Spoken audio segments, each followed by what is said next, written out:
My name is Marosi Price and I'm an English teacher and mindfulness life coach. I'm originally from Bulgaria, but I live in England and I spent the first 11 years teaching in my home country. I loved it. I had such a wonderful time.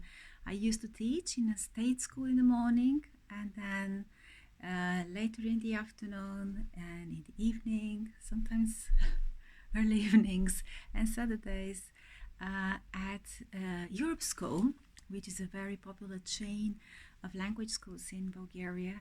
So if any of my ex-students, ex-colleagues are watching that video, big shout out to you. I love you and I miss you and I have such amazing memories.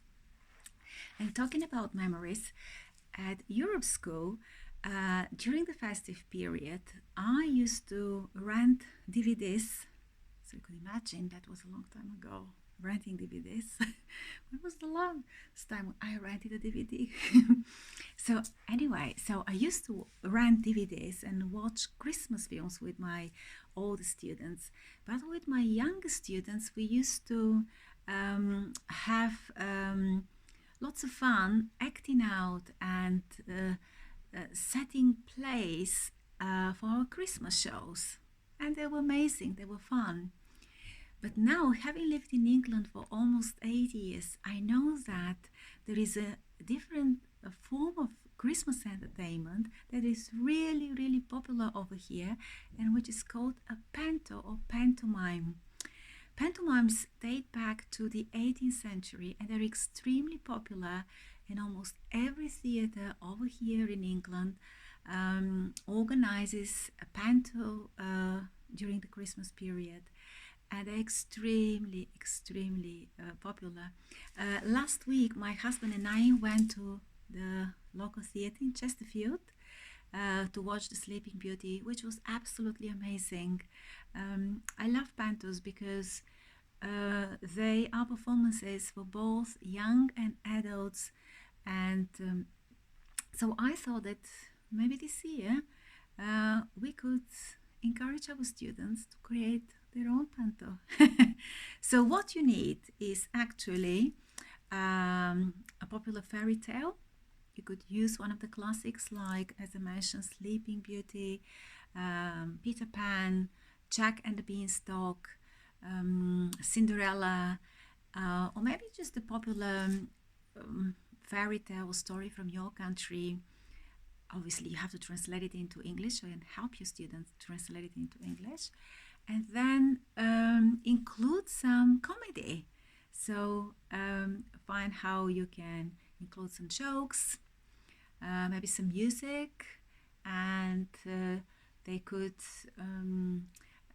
find a popular song and how they can tweak the text so that it could work with the script. And also it's really important to make the story local. What I mean is include the names of maybe popular local people or local places. For example, in The Sleeping Beauty, the prince comes from Brimington, and Brimington is the village where I live. So it's a great way to have fun with our students and encourage them to use English and festive vocabulary in a different way. And if you want to do this just as a class activity, that's great, but maybe you could perform this in front of maybe the school and maybe a Christmas party if you organize something like this in your school. That I think would be great. So if you decide to do this, please let me know. I would love to hear which story you have chosen and how your students have accepted the challenge. And of course, if you want to go the extra mile and find costumes, wow, wigs, that would be great. I have found some amazing videos on YouTube which illustrate, how a traditional panto works, and I'm going to list them in the description below, so please check them out. Maybe you can watch them with your students and discuss them, if they just like this, and find out more about how Christmas is celebrated over here in England.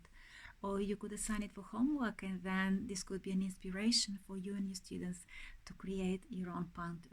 So have a great time during the festive period.